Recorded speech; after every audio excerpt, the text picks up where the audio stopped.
Good evening, everybody. Before we start with the presentation tonight, just a few housekeeping things first, just for anybody who's not familiar with the theatre. One of your fire exits is the door that we came in through, and then there's a second fire exit over here to your right hand side. And just take note that when you do step outside the door, you turn to your left and you go up a set of steps up onto the courtyard out to the front. Just follow everybody else, but just to be aware, it is to go up the steps in the event that we do need to evacuate the building, and that we'll follow the instructions of the fire warden staff of Engineers Ireland.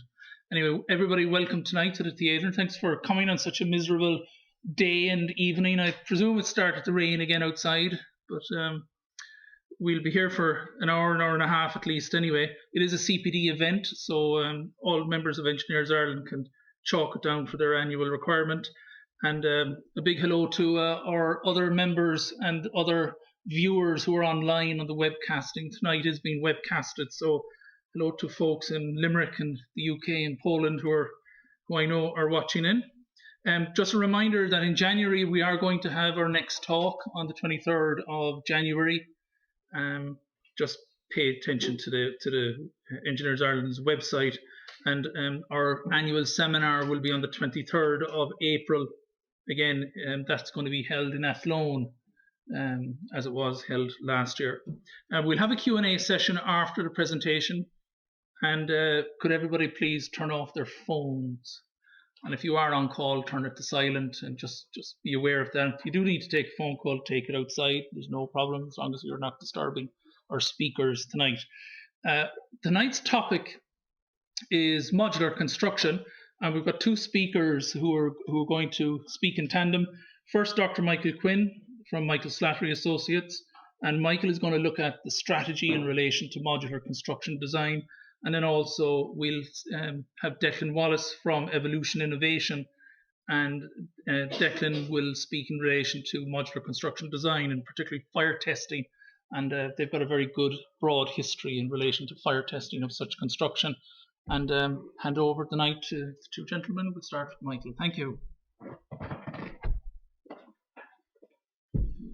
Thanks, Michael. Thank you very much. Welcome, everyone, and thanks for coming. I suppose my involvement, our involvement in modular, really ignited again probably about 18 months ago with a number of developer clients that we have on board, looking into ways of, I suppose, fast-tracking construction, dealing with the current labour shortage and trade shortage. So we got on board with a number of developer clients and at an early stage in the design process, and tried to help them along in terms of achieving what we need to achieve from a Part B compliance perspective. I'll talk mainly about the strategy itself for their prototype designs, and then elements of BCAR that we need to be careful about. And Declan will come in after and talk about his experience with the testing of the systems and components, etc. So we'll just start into it. I suppose for those of you who don't know me, I'm Michael Quinn. I'm associated with Michael Slattery Associates for the past 6 years or so.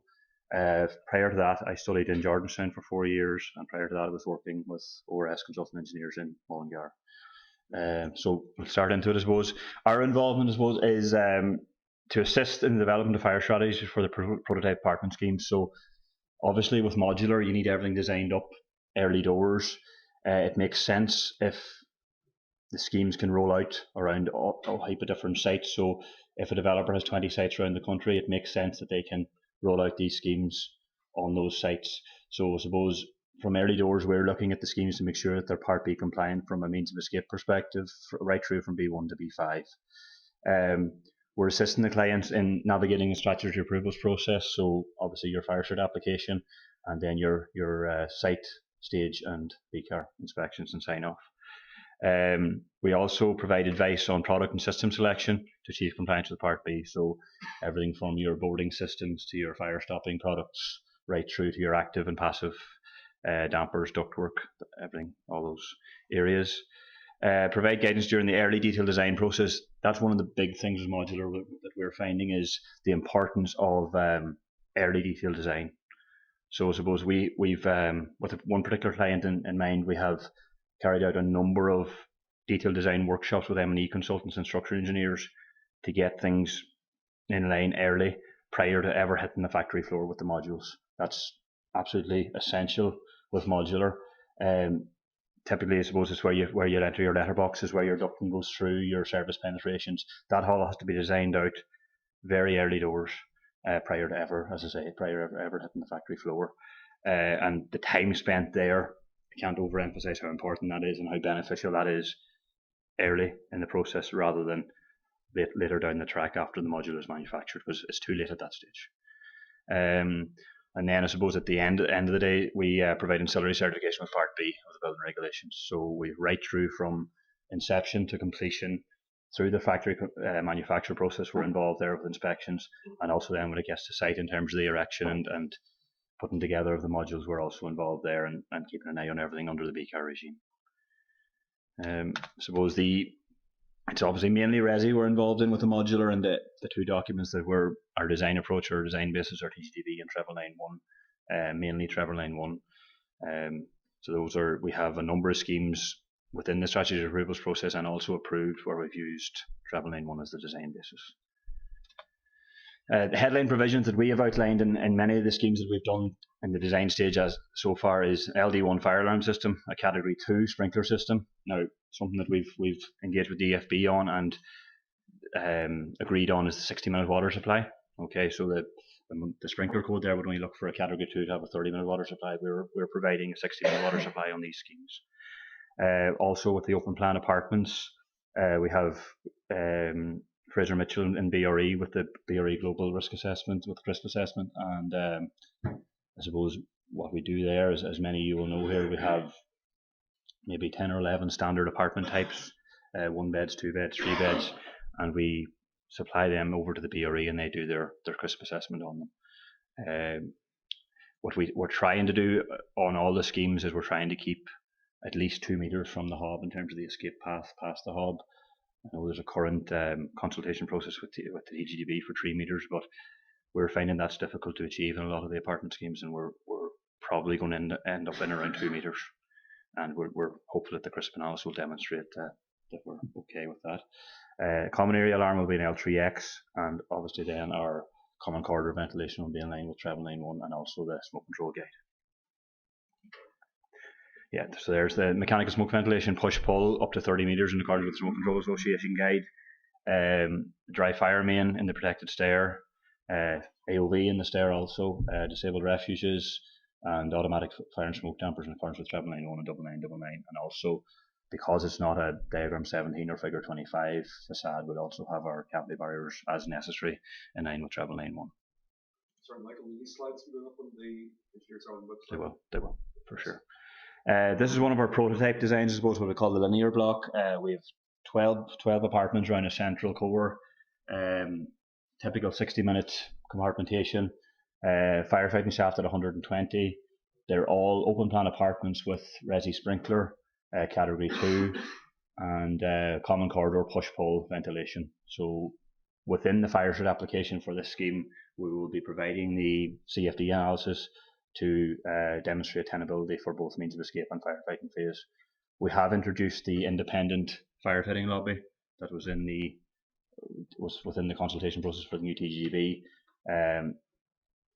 I know it's still under review, but we have allowed for it. We're not saying we mightn't.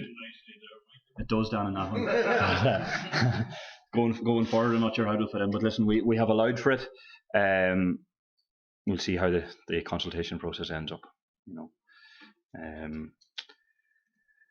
and as I say there in that we have we're keeping our travel distance to under the Smoke Control Association guide maximum of 30 meters for a single direction. Okay, so it'll be all on the CFD that we'll provide with the fire suit application to prove tenability.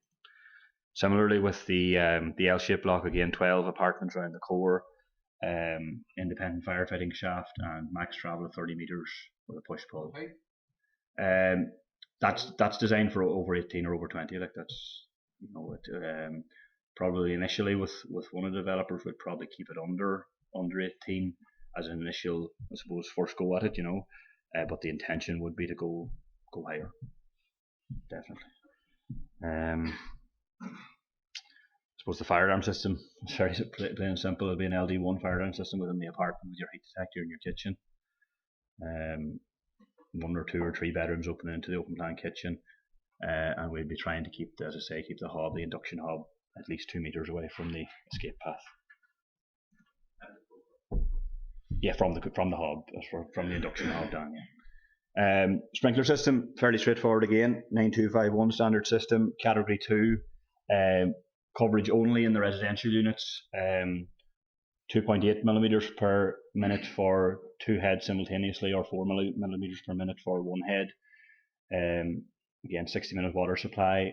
The tank size for category 2 is typically 9 cubic meters, but obviously with 60-minute water supply, that's going to increase, so there'll be hydraulic calcs done for the sprinklers to decide on the water tank size. Not in the stairwell or in the corridors? All we're proposing at the moment is the apartments themselves. Yeah, we don't feel there's a need to have the sprinklers in the common corridors or stairs, to be honest. Next one is, I suppose, the crisp analysis, which I'm sure a lot of you are familiar with. I mean, as I say, what we'll do is we send whatever typical apartment layouts we have across to the BRE with the relevant ceiling heights, layouts, and the hob positions, and they complete their crisp analysis and assess them versus the NHBC code or NHBC report, and come back with the results to us if we need any modifications or the like. The aspiration at the moment is to go for concealed heads. I know that is consensus with some folk, but that's the aspiration for our clients at the moment, and we'll be pushing ahead on that basis unless it goes. What's the issue with concealed heads? Sorry, well, I suppose there's the RT, yeah, the response time. It's seen as being slower, obviously, because the bulb isn't exposed. But I'm aware that BRE have given their blessing on it, So, but I know there's some reservation within the room on it as well. Again, just a typical, I suppose, compliant apartment scenario there on the top left. Yeah, top left. Then you have your open plan apartment just with the smoke detection, heat detection, and then the bottom one is the open plan apartment with the sprinkler. So that's the NHBC layouts there, and we would be comparing our proposed layouts to those and see where we sit in terms of risk. Yeah, that's the idea. So we'll compare their case 1C, 1B, 1A, 1B, 1C, and 2A, 2B, 2C, and we'll see where we fit, I suppose, within each one.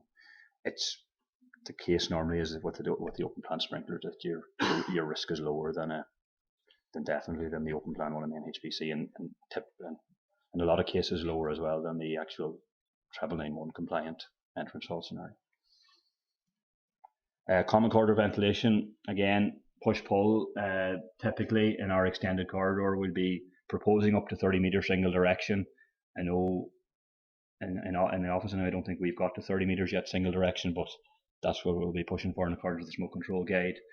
And as I say, we'll be doing our CFD to prove the tenable criteria. I know there's negotiations with the EFB anyway on, I suppose, acceptable tenability criteria.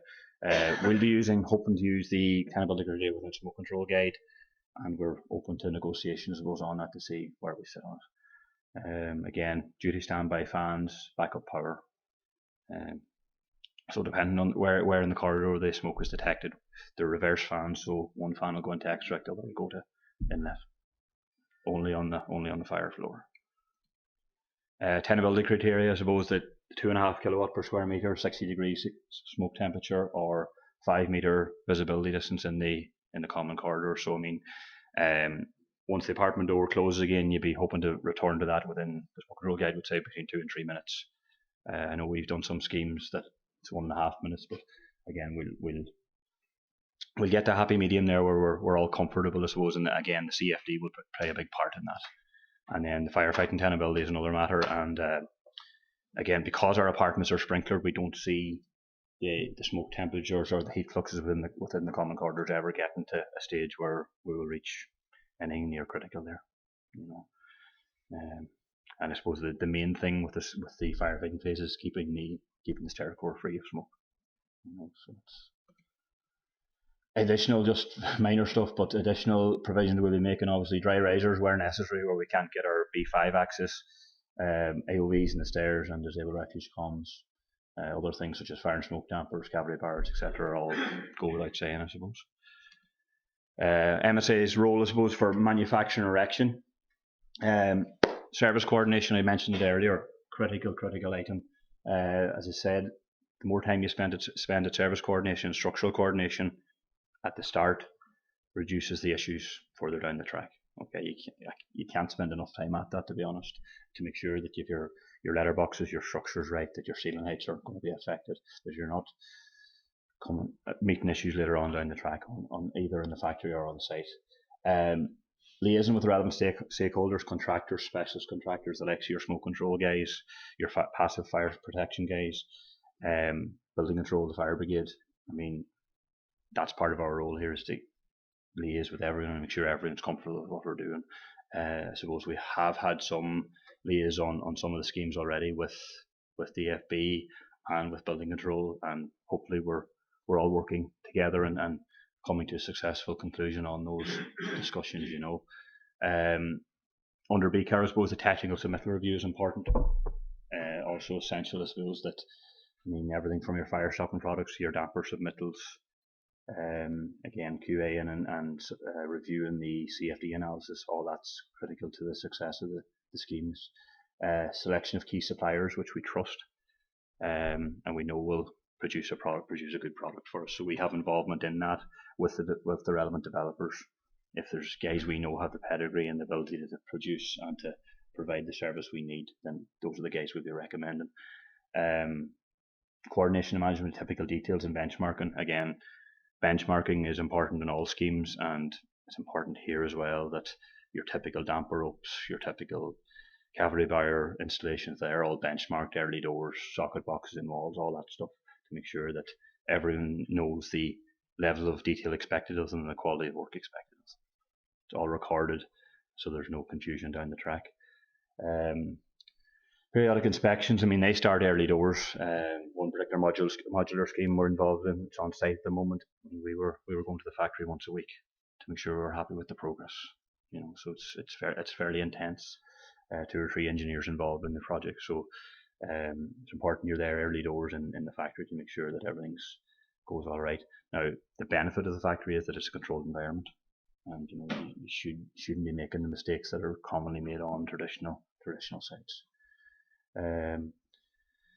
Coordination of factory and site visits. The developers involved at the moment and the manufacturer involved at the moment, there's absolutely no problem with organising visits to the factory for anyone who is interested in modular. I've been told the doors are open. We can arrange visits for anyone that's interested, and you can see what's involved yourselves. And then critical documents lists, I suppose. Again, with any BCAR job now, currently we have critical documentation lists which we provide at the start of the project, and they go right through from fire alarm, right through fire stopping, fire doors, partition systems, ceiling systems. So it's very clear early in the design stage and early detail design what we'll be expecting of each member of the team, design and construction on completion. Key messages, I suppose, from my perspective, with current and future trade operative shortages in Ireland, factory manufactured modules will minimise adverse effect on the shortage. I think from speaking to some contractors and developers out there, they're already finding trade shortages and labour shortages. So if this can be all, I suppose, automated, a lot of it automated, and we're seeing that in current factories that we're working in, a lot of it is automated. Again, that's an enormous benefit. Greater quality control in the factory, as I said earlier. Can't overemphasize that enough. We've all been to enough sites, or a lot of us have, where after you do your initial service coordination, there's holes hammered into partitions here, left, right, and centre to get additional cables in. When you have a nice letterbox there, you done a month earlier with everything in it, when fire stopped. So this should eliminate all that, or hopefully eliminate all that. That's the aspiration anyway. Again, one last time I'll mention it: detailed early design coordination. Okay, with structural engineers, M&E, everyone involved. Key stakeholder engagement from early. It's our aspiration here that we get all the fire authorities, building control authorities on board on this to raise queries early doors, so that we can all be working on the one path. I think we've been doing it up to now successfully, and we aim to continue that. And then just the value of an experienced team. And no better man than Declan here for his experience in modular, and others that we're working with as well. They really have. We're coming at this fairly fresh in the last couple of years, there are guys out there that are at this for years in the UK and further afield, and we aim to tap into their expertise to make this a success. Yeah, that's me done, folks. I'll pass you over to Declan.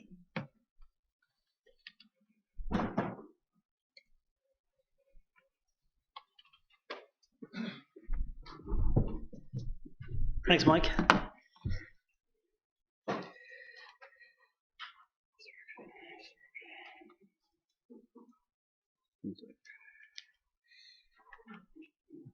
Press the keyboard. So. Right, that's me. I'm Declan Wallace, and I'm the CEO of Evolution Innovation. As Mike has kind of explained, Mike has explained how you get out of the building. So I'm going to talk to you about trying to keep the building standing long enough for you to get out. So I'm going to focus very heavily today on fire testing of modular construction. So just before I start, I'll just give you a bit of background into who we are and who Evolution is and what we do, because a lot of you won't know who Evolution are, I'm guessing. So believe it or not, we're the world experts in modular and panelised off-site construction. We've been involved in a lot of projects, as I'll show you. This is a quick review of the services we do. So we're international. We do a lot of work in London, particularly over the last 8 or 9 years. We're a multidisciplinary off-site consultancy.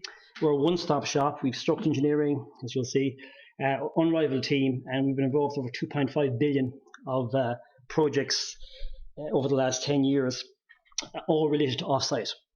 And we're also building regulation experts. So basically we have a few services. We have structural engineering, building physics, quality, and product development. So just briefly, so we offer obviously structural engineering, but we specialize in off-site construction, structural engineering, and mainly LGS and modular construction. So 95% of our engineering would all be off-site, and our engineers are chartered in Engineers Ireland. We also do building physics, where we do U values, Y values, thermal modeling, dynamic modeling, the whole lot in the physics area. And then we have a quality engineering department, which does FPCs and CE marking and declarations of performance. So it's really a one-stop shop. But for today, or tonight, I'm going to focus on product development. So we're the foremost experts in project management of testing, in fire, durability, impact, and so forth. We do a lot of third-party certifications in Ireland and the UK. We manage a lot of NSCI certifications, and we do a lot of R&D and development with building system manufacturers. And what's the important thing for tonight's presentation is that we've project managed over 200 fire tests between wall, floor, column, passive, and BS8 for 1-4 tests. So we have a lot of fire testing done. We reckon we're the biggest independent fire testers in Europe at the moment. And this is just a list of our qualifications. We have lots of certifications and qualifications. So before we get into the crux of it, so our mission is to promote off-site construction, MMC, to the industry and in the general public, and to ensure that off-site construction is of the highest quality and complies with and surpasses all building regulation requirement standards. This is very important to us. My background is I originally worked at NSCI Argamon 15 years ago. I'm very by the book, and we're really concerned about protecting the industry, and we don't want any disasters. So it's our mission to do it right. So the drivers of compliance, building regulations, obviously, building control legislation, standards and codes, and the Hackett report.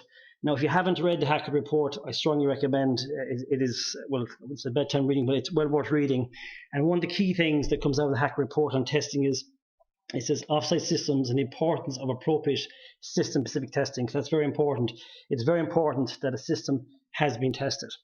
So has the product got the system-specific test? That's key. So today I'm going to talk about modern methods. So there's two, just so you know, modern methods has been reclassified. So category 1 is pre-manufactured 3D modular. So it's now going to be called category 1 rather than MMC. And category 2 is pre-manufactured 2D structural panels. So timber frame will be the same. So we now call them category 1 and category 2. So, and I'm going to focus tonight on the fire testing mainly with steel and on category 1 and category 2 steel structures. That's what I'm going to focus on.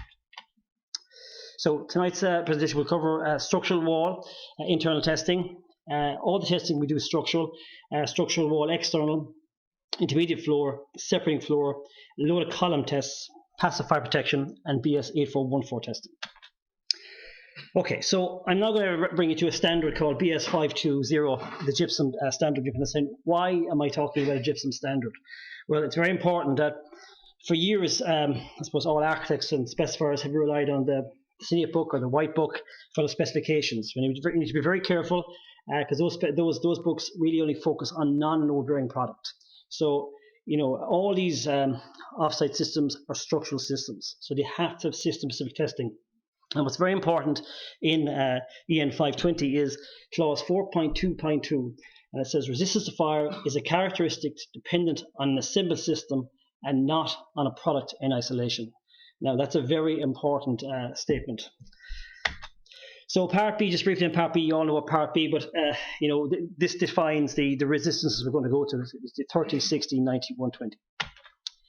So Category 1. So Category 1 is a uniformly loaded modular structure. Okay, so there's two types of Category 1s I'm going to talk to you about. The first one is uniformly loaded modular structures. That's basically walls, panel walls. So for this test, we would generally use EN 1365. In the UK, they still use BS 476 Part 21. In Ireland, ironically in Ireland, in the new Part B for residential buildings, you're only allowed to use EN 1365. You are currently allowed to use BS 476 approved in TGD B 2006, but obviously that's going to be revised as soon as the new Part B is published. So all testing we do for any product sold in Europe would be EN 1365. That is very important because it's approximately 10 to 15% more severe.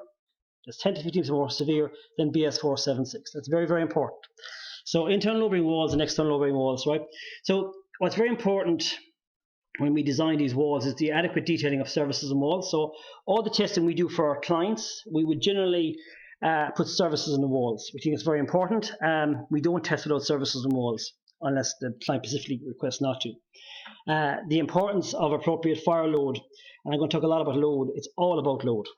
We get that in the temperature of steel for the duration. So what you're going to see going forward, most of the modular stuff coming out is going to be steel. There is a few low-rise products coming out that will be timber, but they're mainly going to be low-rise, 2-3 story. But everything that's going to be more than 3 stories upwards, it's all going to be steel, and generally corner posts are uniformly loaded. So the temperature of steel is very important. And all testing we generally do is with basically a Type F board or a fire grade plasterboard. That's very important as well, because there's a huge difference, a massive, huge difference between Type F board and standard board. And personally, I'd be very conscious, very cautious about standard board being specified anywhere, because there's a huge difference between standard board and Type F board. They're just completely different products. I just can't emphasize how different they perform in practice. They are dramatically different. So I'm not going to get too heavy on the load, but so what's very important when we design loads is the fire limit state and the partial safety factors for loads. So there's 2 key standards with the BS 5950 Part 8, and we have the equivalent in the Eurocode. But I'm not going to bore you to death with this with that kind of data. This is a very simple kind of summary of it, and it's taken from an SCI document. And what I bring your attention to is if you look at generally, as a rule of thumb, 1 12.5 will get you 30 minutes. Basically 2 12.5 will get you 60 minutes, and 3 12.5 will get you 90 minutes.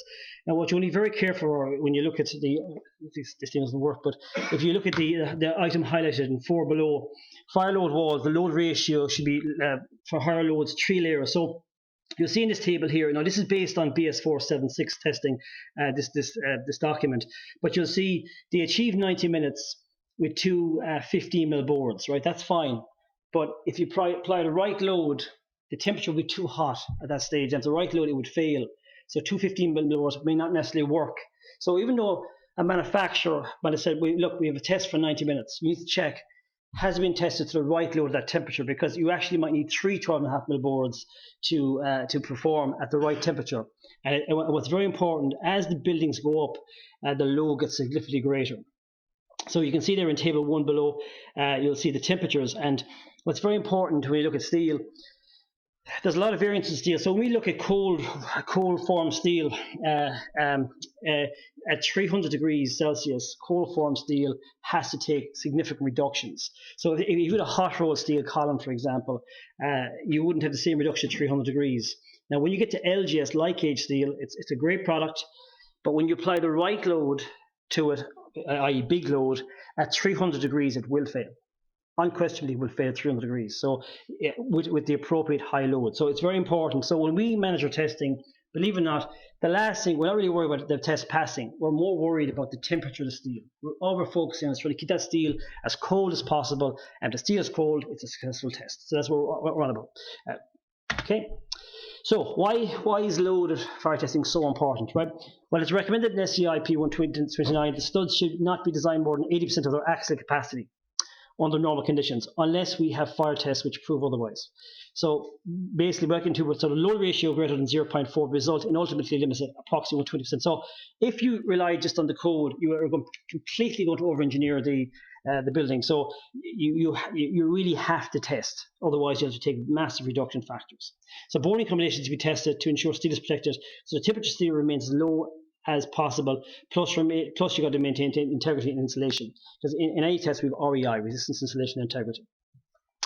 So steel is generally tested. So all the tests we do, as a rule of thumb, is steel is tested to approximately 50% load of the fire limit state, which equates to 50% of the ultimate limit state. So that's basically the load we try and apply where possible to the rigs. Now, what we're seeing at the moment is you're going to see a lot of corner post modules coming into market with square hollow sections. Now, unfortunately, the rigs that we use are generally capable of loading 150 kilonewtons. Now, some of these columns could take 100 kilonewtons themselves, so we can't load them properly, and that's why the temperature steel is so important. So we're really studying temperature of steel all the time, because a lot of the time we can't get the full load on the square hollow section. So the temperature steel is very, very important to us. So I must acknowledge MHI for let me use their graphics now.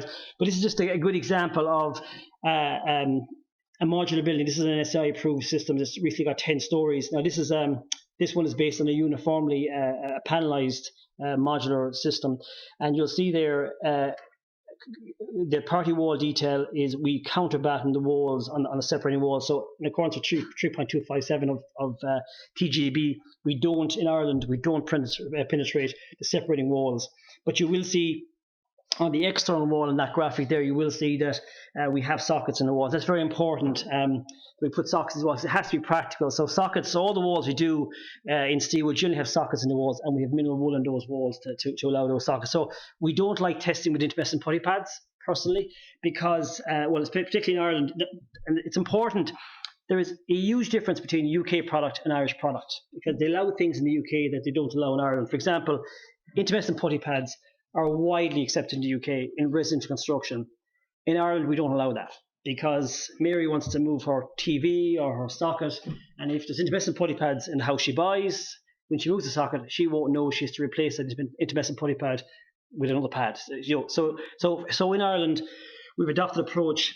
In private residential buildings, you're not allowed to put surfaces with putty pads. So that's why it's important that we test all our walls where possible for all our manufacturers with sockets in walls with no putty pads. So it just eliminates that risk on site.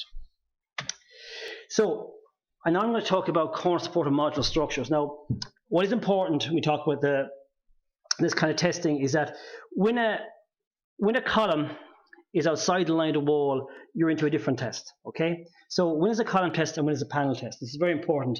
So a column test is 13381. So as soon as the stud is bigger than the wall, it's a column test. EN1365 no longer applies. So if you have a corner post in a wall, the wall test no longer applies. It's now a column. The column oversees it. So loaded column test EN1368. So the method determine the contribution of fire resistance to structural members. And these again are very specific, because all the products now have new ones. So this is an example of column test. So you do two parts.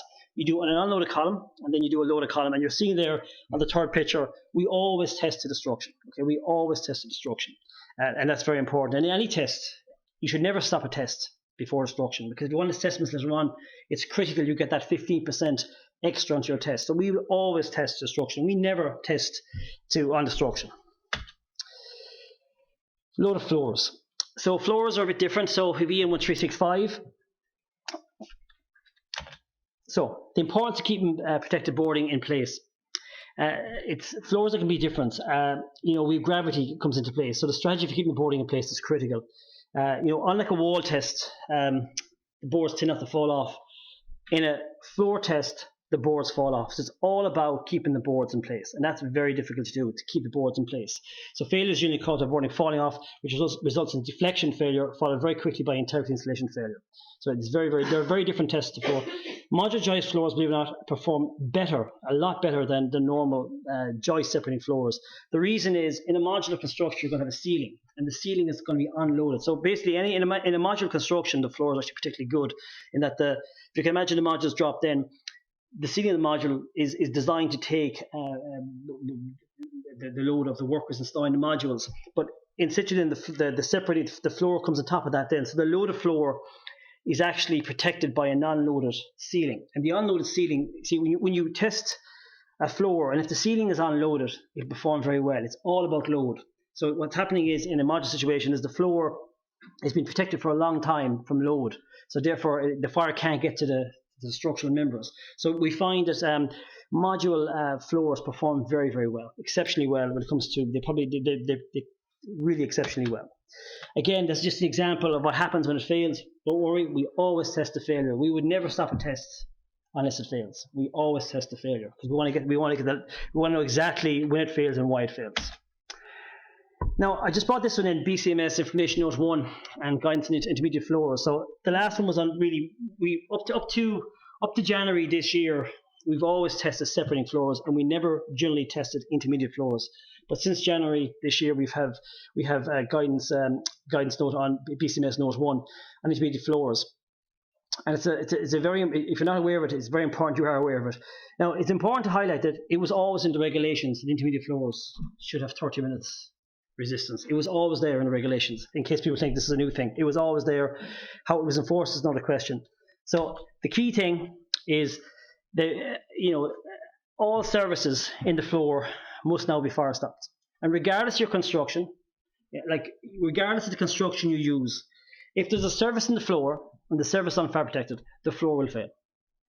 Because you will not pass integrity installation with a service if, no matter what type of joist, solid timber, lattice steel joist, if there's a service hole in the floor, in an intermediate floor, and it's not fire protected, it will fail integrity installation. There's no way you can stop it. So in our opinion, all intermediate floors have to be fire tested, okay? And if you're putting services in floors, the services must be passively fire protected. So this is just an example. Just an example from site there a couple of weeks ago. It's been enforced now an awful lot in all the social housing at the moment, the DCC type housing around the country. This is a typical detail. And what's important here is the importance of what you have to do to fit a fire collar properly. It's very important. So you're seeing here, this is just a lattice steel joist floor, but look how it's fitted. It's very important that any passive fire protection product you use, that it's actually tested in the actual application it's been applied to. That's very, very important. Very, very important. So we just showed an example. So that's typically, you're seeing a picture on the right, you're showing kind of the floor, and then you're showing how the collar should be installed, and then the manufacturer of the fire collar condensed that over that. So even if the collar has 2 hours fire resistance, it mightn't last 10 minutes in the floor if it's not installed properly. It has to be installed properly. That's very important. And again, I suppose you see it now, that's where you see the passive fire protection companies. It's a lot safer when they're installing these. You do not want your handyman installing these collars on site. You need someone sign off. You can see there the sticker on it from the passive fire protection company. So that's very, very important.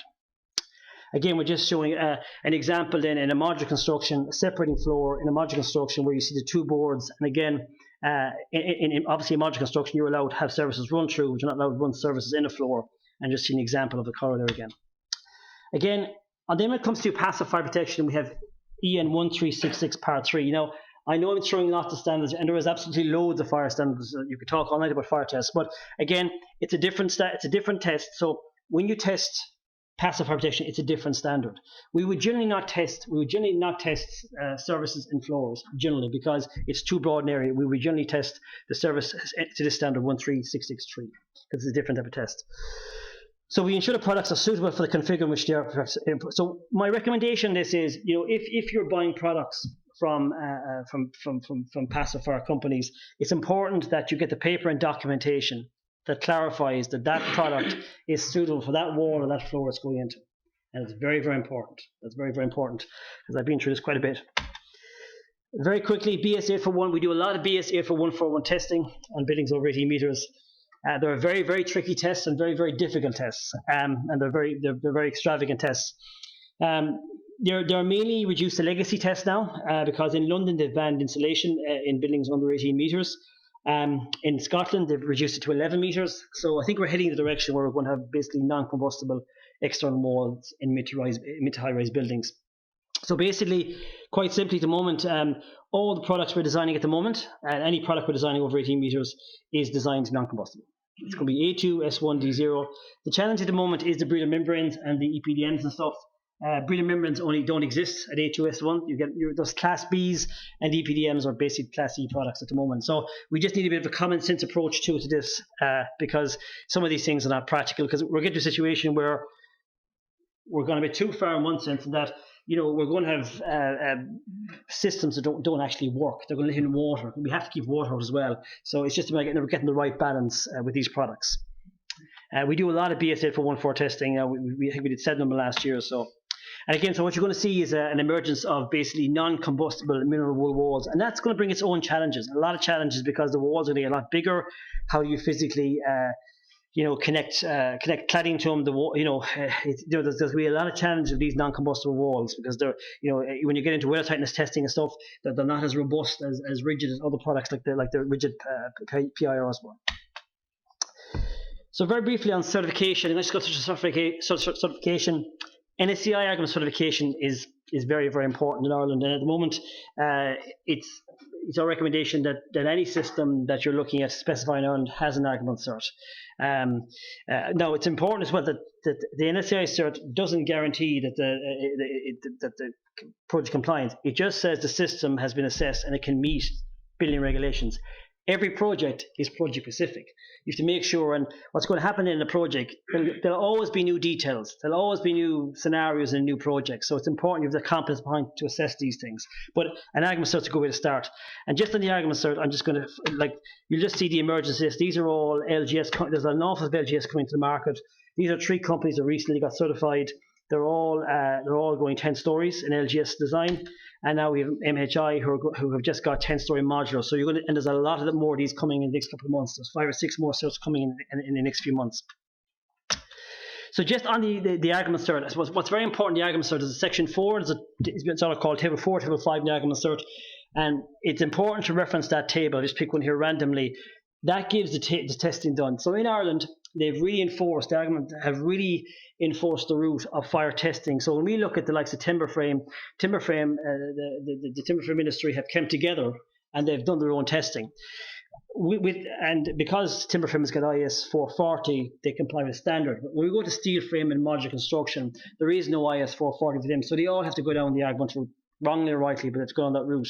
So at the moment, actually, it's very expensive taking it into the market because even just to consider getting a system certified, you're looking at €100,000 of fire testing just to get out of bed in say LGS or modular construction.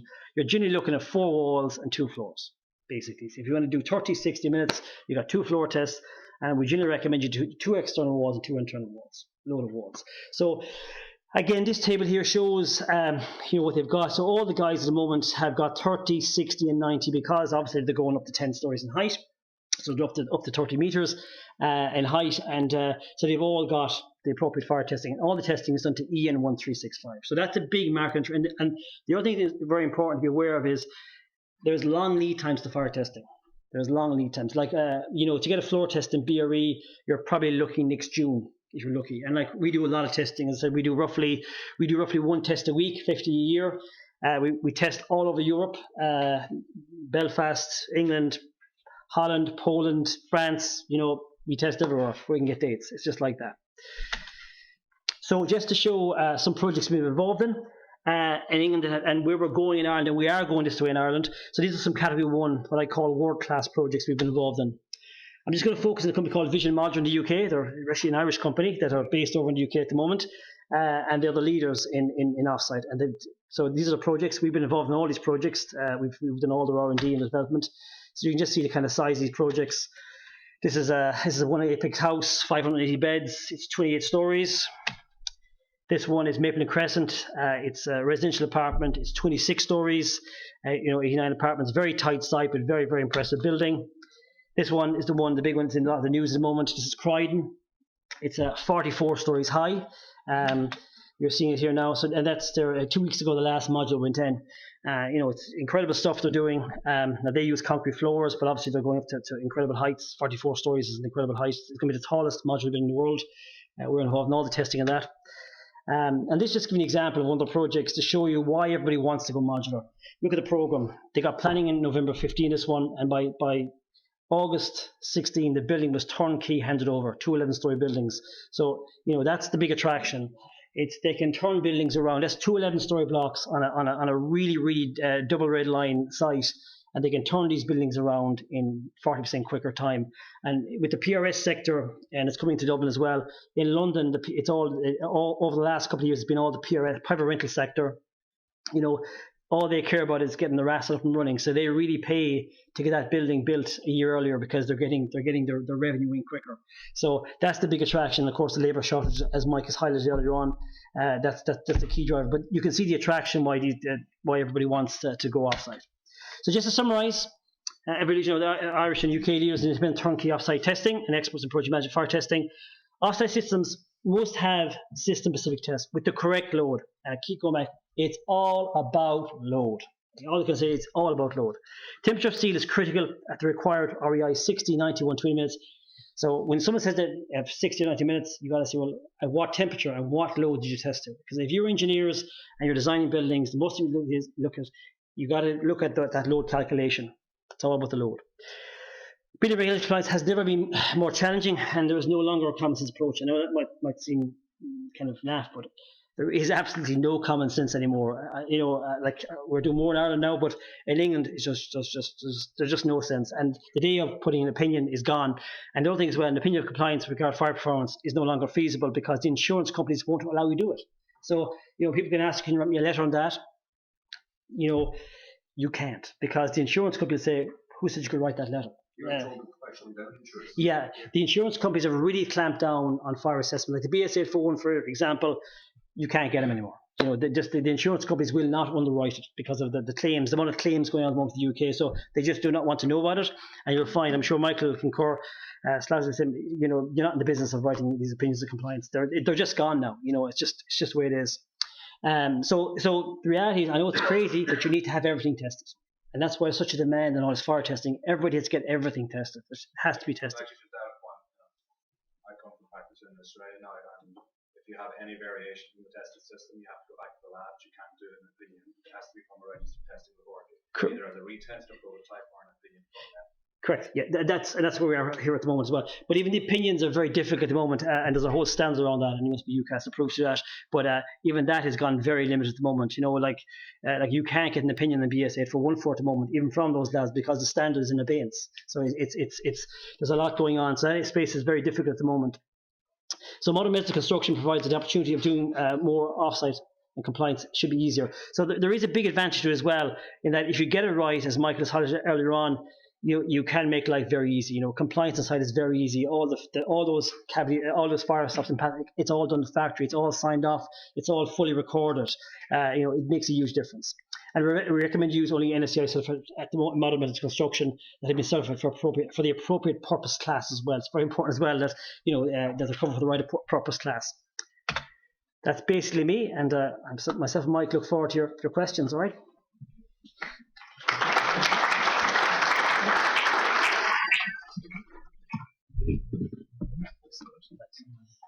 I don't know if he's got a handheld mic, but what was it? Sorry? In the drawer? I didn't see him leave it here. Nope.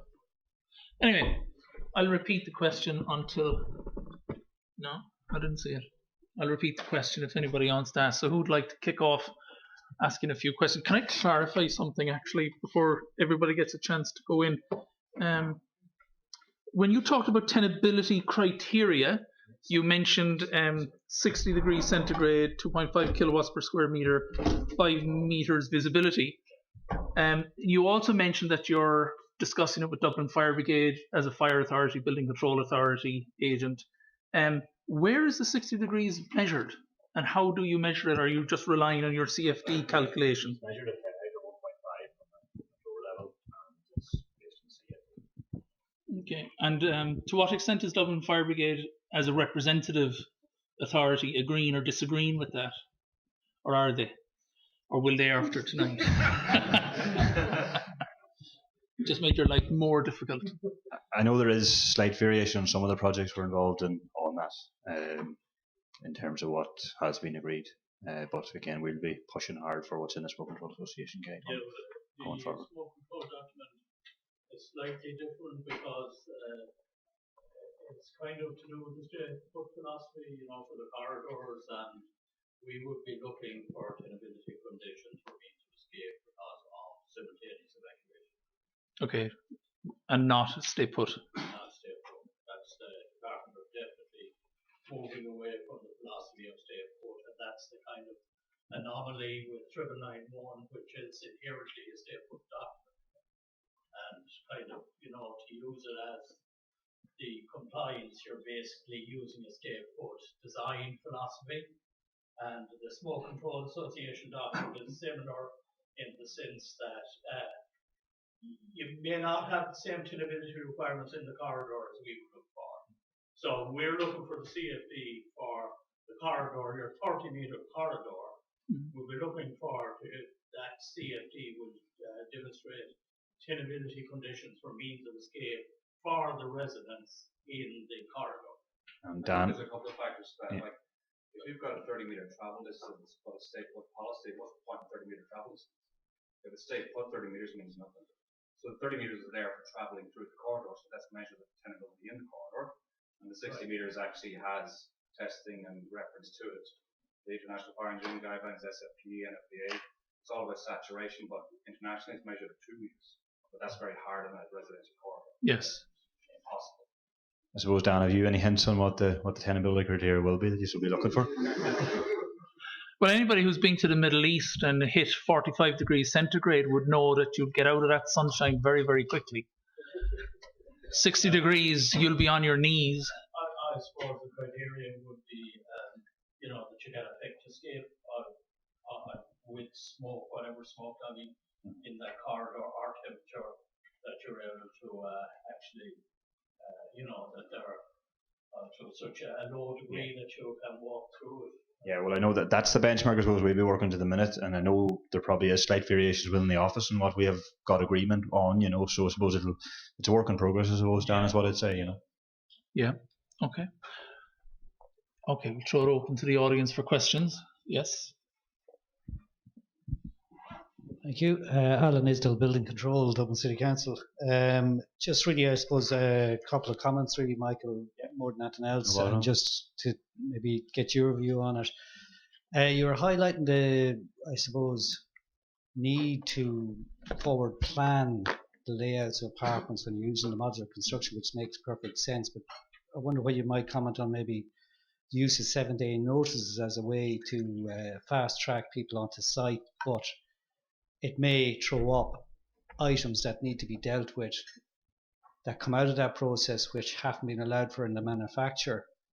And the second thing is whether you have any comment on the actual construction on site. These units coming out of the factory look fabulous. They're great, well constructed to millimeter perfection, and it's just then the old story of them getting pushed and shoved on a site in Irish weather conditions.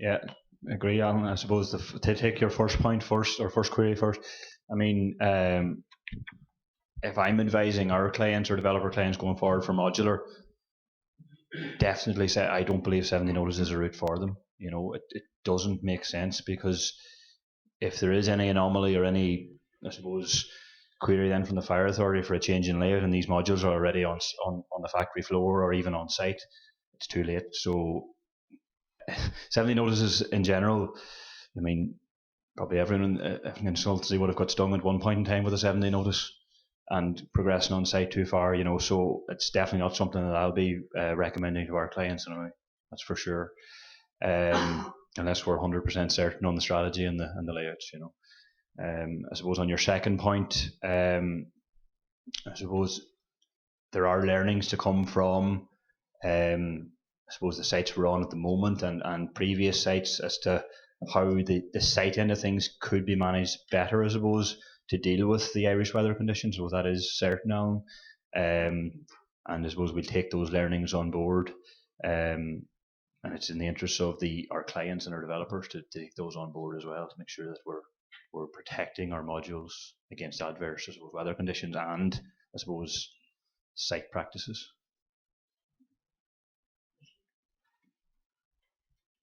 Hi, Anthony Coakley, WK Nolan, Project Management. I suppose one thing I'm seeing throughout my work is a reluctance here in Ireland for developers to really embrace modular construction like they are in the UK.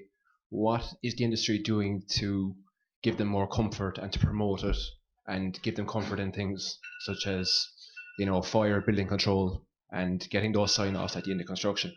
Well, I'll take it first, and maybe Declan might have some input on that one as well. I mean, a few of the guys in the room here will know from building control and from the fire authority that we have engaged with them in introducing, I suppose, the manufacturers to them, the developers to them, with the aim to, and even nights like tonight, to increase, the awareness of the products, of the systems, and to get it out there that this is coming.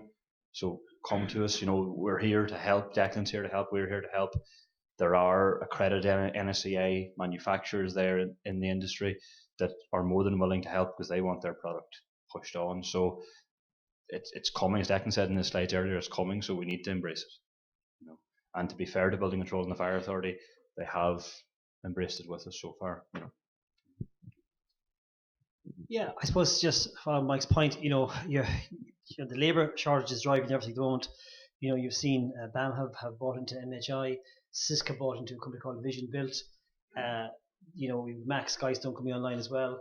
So all the tier 1 type contractors are getting involved in offsite. It's here. I suppose you've Glenveagh as well pushing very hard to work with the fire authorities to kind of get types through. I think our biggest challenge at the moment is going to be Part B. Part B is a bit unfit for purpose at the moment, to be perfectly honest. But there's things in it that are difficult for modern construction. At the moment, if you go above 10 meters, we're going to resort to non-combustible floors because it requires that. But I think I think the industry is responding. And I think we're going to see an awful lot of modular construction. It's going emerging over the next 18 months.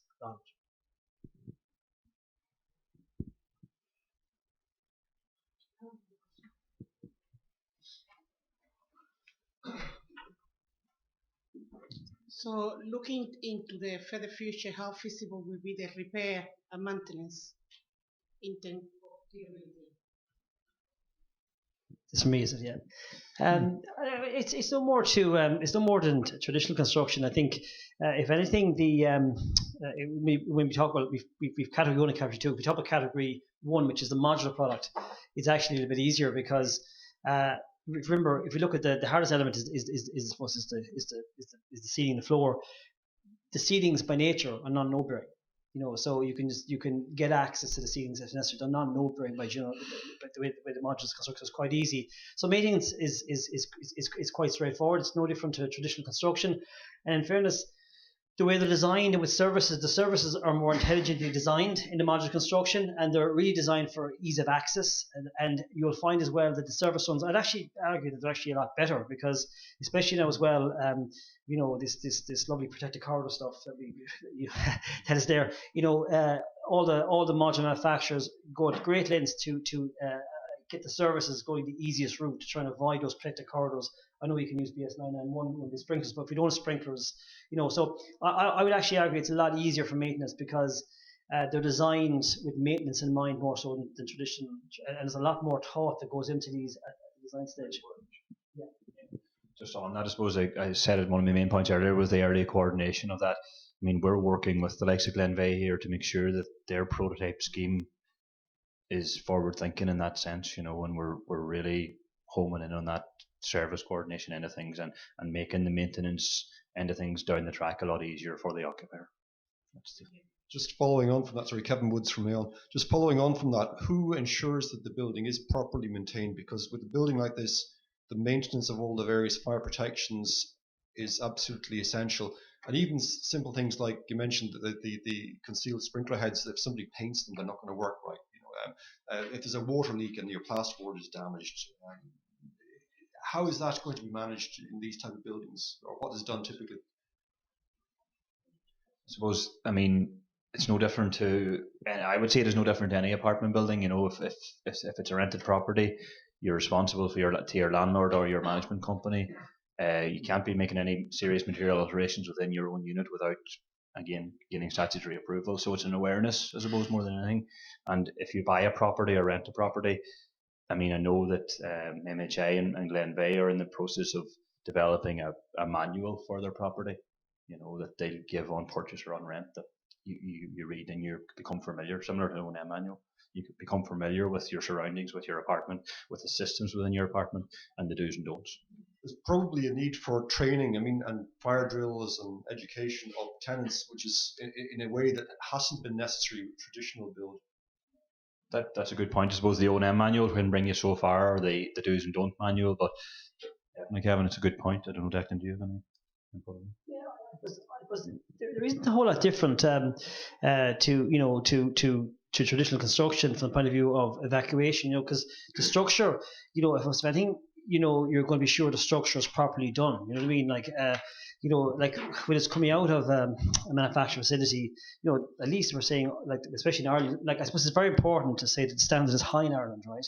There's different practices in the UK and Ireland, and I'd be of the view, even a lot of people that come to us with doing product, looking to get their product certified or product developed, they find it difficult to accept the kind of NSCI culture, but it's a conservative culture. Now, I think it's the right culture because we have a zero maintenance culture in Ireland, right? It's just a culture we have. So even on claddings and all that, NSCI has a very kind of robust kind of approach, and the exact same approach with fire as well. So all the services, they're all counterbattened. As I said, we don't allow that intermittent putty pad thing in private dwellings. I think it's different when we get to managed buildings. I think the onus, like if the hotel doesn't onus on the occupier to make changes. I think we can be a bit more, a bit more out there on that one. But again, what we're finding as well is, I think I suppose Grenfell has changed the industry dramatically. Like all these big companies, these hotel chains and all the rest of it, they are so paranoid about the portfolio now. Their portfolio, they really, the PRS buildings that we're involved in, the due diligence that's going on is off. It's just unreal, the due diligence. They're so cautious that the product is completely 100% right. I think that's a great thing for the industry. So I think the industry got the shake-up it needed, and I think the compliance is, and even B-Car here has made a huge difference as well. So I think we're in a different time now, Thank you. Yeah, common sense is often differs between people. So yes. Yeah. Can you just identify yourself and then pose your question? Just keep in mind the fact that it is being recorded and it's being web broadcasted as well. So for the people listening in, that they can actually hear and understand the question, let alone the answer. Richard Butler from Homebond. Just in relation to the fire testing and like the new Part L, which is probably going to make ventilation systems in dwelling houses nearly mandatory. Are all modular systems testing ventilation systems in the fire test or for floors? And a lot of them use rock wool to stop heat or temperature rise in the steel to protect it. Well, and if you're going to put a pipe down through that rock wool, it kind of creates an area where temperature can rise through it. Well, the answer is no. Like the answer is at the moment, if you put any system, like we'll just say it's a duct opening, it has to have an appropriate color. Now, just in ventilation, it's tricky now because you're into dampers, right? So, but normally everything will have to be tested. So, and you can't possibly test. I could do a floor test tomorrow morning, and there's no point putting service in because we can't possibly predict all the surfaces going through. So the service product itself has to be individually tested, and the standard identifier on the surfaces. The good thing about that test standard is you can put 10 different products into that test, unlike a floor test. In a floor test, you see once you fail, you fail. But in the other standard, on the passive fire protection standard, you could test 10 products at one time in one wall and one floor. So it's a different standard, and that's why you test all these scenarios and these different treatments. But the answer to your question is, the product that's offering the day of using Rockwell to pack around something is gone. You can't do it anymore. You have to have a certified product tested. Yeah, a lot of the products out there will be tested in very robust constructions. Yeah, well, they'll have to, like, the important thing is they still be used in products, Yeah, no, they're very careful. If it's, I won't say brands, but it's safe to say it's a Hilti brand product or something. Like, Hilti will have to tell you that product is fit for purpose in that application within that, and if they cannot stand over it, then the manufacturer, if he wants to use that product, will have to then test that product within his floor or wall product. That's the answer to the question. Like, that's basically the answer to the question. So if the manufacturer cannot stand over the product is intended use, then you have to test that product in the use it's going into. And should you get an assessment? Yeah, well, I'd be very careful. Like, the day of assessments is gone. It's very difficult. People are very slow to give assessments on anything now because there are so many caveats to the situation. It's possible, but I wouldn't advise it. Just again, I don't want to labour a point, but I suppose that you're chatting about ventilation through the facade and down the facade. That's why it's so important that we get all those issues sorted early, so we know the details and the systems and the products we're going to use in those areas. And as Declan reinforced there, tested systems, tested products, and that's why it's costing so many thousands every year for these modular contractors to get to site, or modular manufacturers to get to site, because of the amount of testing that is required on those various scenarios. So that's my point. But one last thing, it is important that the same thing applies to traditional construction. This is very important, on services, and it's something now that it's been really focused on now since Grenfell, and it's now really been picked. The Hacker report has really picked up on this, and it's really picked up on this point, and we see it now ourselves. All the inspectors on site are picking up stuff that was never picked up before.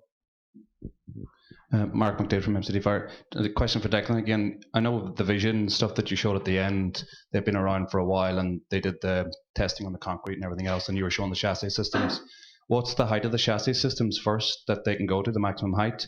And are they tested for disproportionate collapse? Because I know the vision ones did at the time I was working on it over here. At the moment, they're all they're all fire tested according to their rating. So basically, MHI, for example, is a 10-story. So that will all have 90-minute ratings on walls and floors. So they, again, as I said in the table 4, for example, of the agrimensors, they clearly identify what they've been tested to.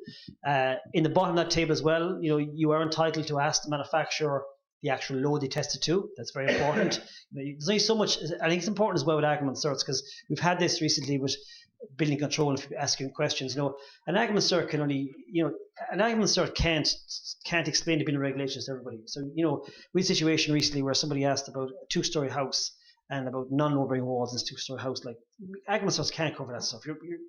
You're engineers. You're meant to be competent to answer those questions, right? So agrimensors, they try and get as much as they can in, but they're already 60-page documents. You can't write 2 or 3. We'll never get them published otherwise. So. I suppose the crux of the question is, have they been tested? Yes. Oh, yeah. The table 4 said, particularly, this is very important, right? Particularly in Ireland now. I'm not saying it's the same in the UK. So in the UK, it's a bit different. NSCI is a very rigid certification here. I suppose the equivalent in the UK would be BB as a rigid certification, right? It's a good example. UK would be NHPC and their MMC hub. And recently they've actually put up a list. But on the list, they've actually put down about the load, and they said the system manufacturer must confirm the load that is certified to. So these are important things. So, and again, they're structurally designed for disproportionate collapse and standard. Okay. Captain Woods again from Aon. This question for Declan, have these building's been tested for wind resistance, earthquake. I don't know, not terribly here, but in other areas maybe. Yeah, well, I did not show too many slides there, but most of it, like again, when you go through the agreement process, and when you go through the agreement process, if they're using any innovative cladding, they'll do a CWCT test, right? So these CWCT tests are very good tests. Actually, BET here in Wicklow can do it in the UK. But so we'd really recommend where possible that's done. That's a fantastic test for wind pressure and wind suction and all the rest. And it's amazing. The likes of Vision Modular, when they go 44 stories, there's high winds up there, and when the modules are going up, they're actually pretty damn exposed when you the way they go up. So it's very important they're fully tested, that things don't blow off, So we've all of them fully tested for that kind of scenario. But really, at the moment, all the systems you're seeing have kind of traditional masonry claddings on the outside, so they're pretty simple. It's only when you get to kind of the lighter claddings and the rain screen claddings it becomes very, very, very important. The actual structure itself will flex more than, say, a traditional steel frame or concrete frame. No, they're fully designed. There's no issue there. Might just note that while Ireland hasn't had earthquakes for a couple of 100,000 years, we have had earth tremors, and Wales has had earth tremors, and I think other parts of the UK have. But there is a Eurocode for designing for earthquake resistance for Ireland as one of the Eurocodes, so it is available to structural engineers to design for earthquake resistance. Who knows, People believe loads of climate change, it could be earthquake change. That could be the next new thing for us to make loads of money out of. What's typical the mode of failure? Load bearing, insulation, or integrity? In the fire testing? Yeah. Well, it depends really. We do a lot of legacy testing too, which wouldn't necessarily be modular related. It'd be just product related. So it depends. It depends on the product. It's very important. It depends on the product. So. If you have a floor that fails on the Oh well, floors will generally fail when boards will fall off. If the boards could fall off very quickly, and then the minute the boards fall off, you're going to lose integrity within 2 minutes of the boards falling off. So that's my point earlier on when I highlighted about the services. If there's a service on the floor with no, you're going to lose integrity straight away because the fire will just go straight through the boards and you lose integrity. Check them. What about these sign certified? Would they not need some upskilling? Well, I suppose when you say upskilling, I suppose upskilling and understanding. Like this specialist kind of stuff, and like the assigned certifier, a lot of them will not be familiar with this form of construction. Awareness. Yeah. Like critical the awareness. whole VCAR process and then signing off on the project. Maybe she offer some training. Yeah, that's Yes. I know the ancillary part of it. Yeah. Is fine. No, but again, I mean, the team, for example, the likes of Glenveigh who were involved with, I mean, the essential areas at the table, early doors. Now, it's the entire design team that are there feeding into it. Certainly, I mean, again, we done a seminar with yourselves, whatever, 8 months ago, likes of tonight. I mean, I'm sure Declan, he hasn't that much time, but he's willing to, when we're willing to assist in raising awareness on the systems as necessary. But I would say is the essential area does need to be involved at early days as well, Dan, for sure. We are committed to try to we're offsite consultants. We're trying to protect industry. The last thing we want is some guy going out building modules and they've been a disaster. No, but oftentimes, the assigned certifier is not the designer. Yeah. It changes hands for the construction phase. I think very important that the public authority employees would have an opportunity to have workshops to train up their awareness. If they don't get it, it won't filter through to us. I'm coming from the IPD, which is a science certified body, and we actually have created a team actually to look into all these matters. So the design, the maintenance, the repairs, the durability, the wind load, all the system movement. So I don't know what other groups are doing it, but we already have a technical team. Specifically for modular construction? For modular building, yes. And how do members find out about that? Can you direct us to a website or to a source? Well, perhaps we have to create something to just spread the word and the knowledge. but the knowledge is there. I'm particularly come from the BBA, which is a certification body that used to certify this kind of building, and the thing is actually at the moment developing all this kind of methodology, inspection regimes, the benchmark, and the durability. Okay. Just in terms of the, you mentioned there when we go over 10 meters in Ireland, the non-combustible floor construction. In the MHI cert, just in terms of clarity, it doesn't. Are you replacing all the OSB boards and the plasterboard? Yeah, well, the MHI cert has a couple of scenarios in that cert. You can technically do a non-compostable joist floor, or you could do a concrete floor, or you could do, if it's under 10 meters, you can do a normal. Over 10, are they replacing all the OSB and all the plasterboard?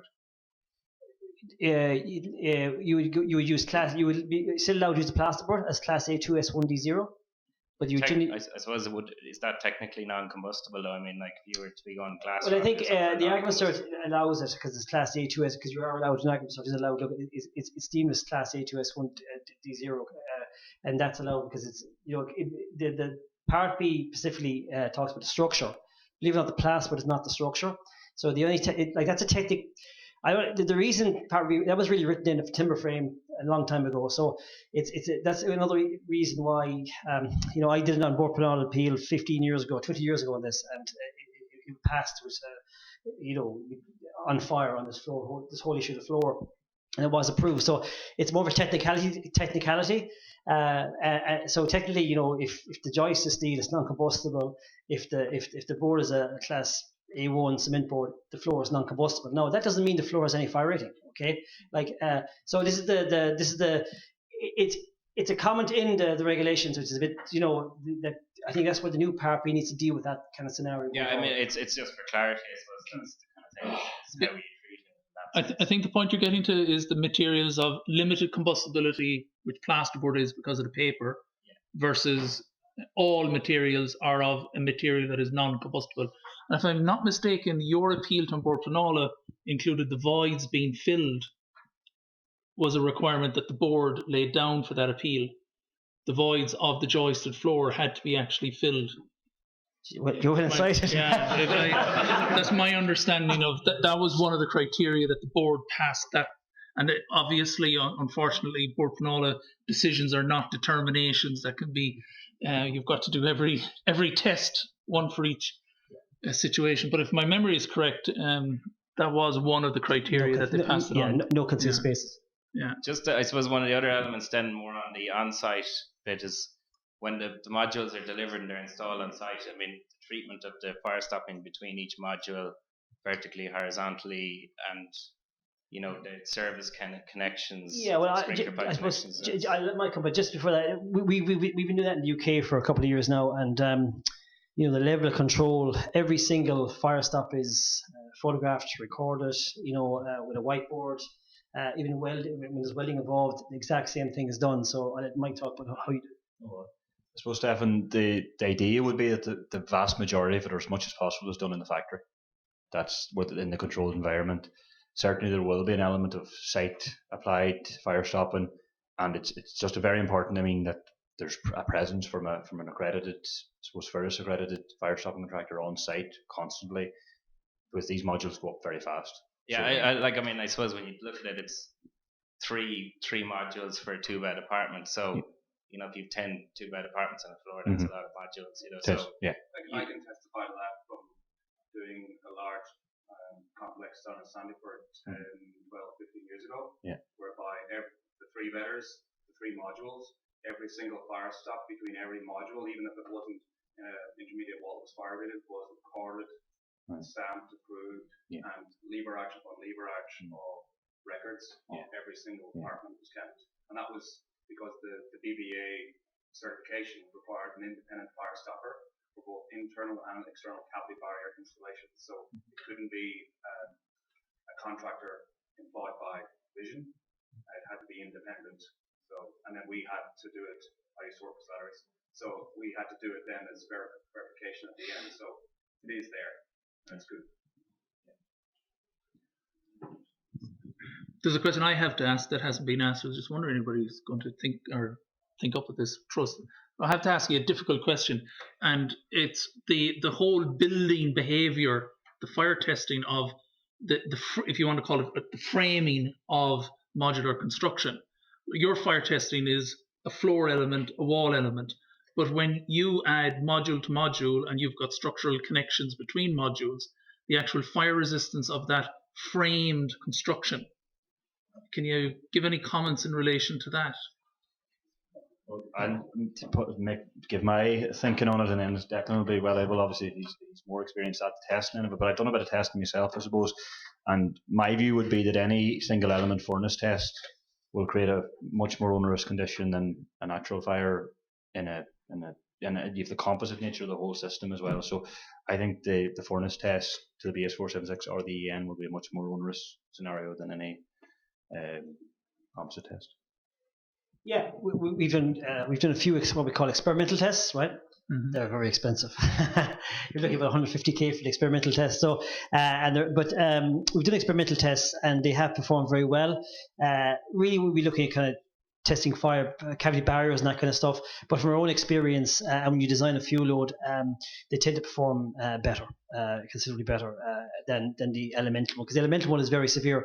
I think you made a good point. It's important people see the kind of fire load being applied to these tests. They're very, very severe tests. The tests are very severe. And even the BS 8414 test, you can look at all the videos online you want, but when you stand there, and when you stand alongside it, you stand back from it, it is a raging fire. This is as bad as you'll get. They're very severe tests.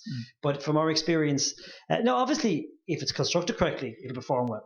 Obviously, if it's not constructed correctly, it won't perform as well. But generally, as Mike said, the experimental tends not to be as severe as the elemental. Just the cavity barriers, have they been tested with the system?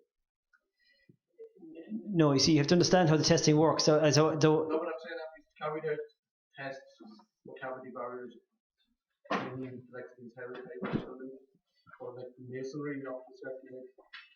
The cavity barriers should have their own testing separately for the product supplier. It's a product supplier test.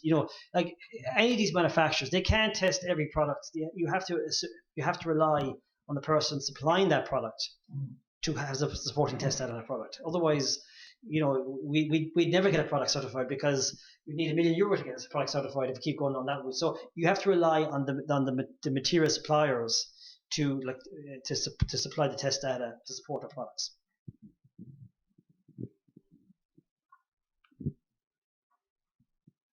Very good. Okay, it's getting late. Thank you very much, gentlemen, for your time and for coming here tonight and giving us the benefit of your knowledge and information. And just wish everybody a safe journey home. And just to give a word of thanks to the gentlemen. And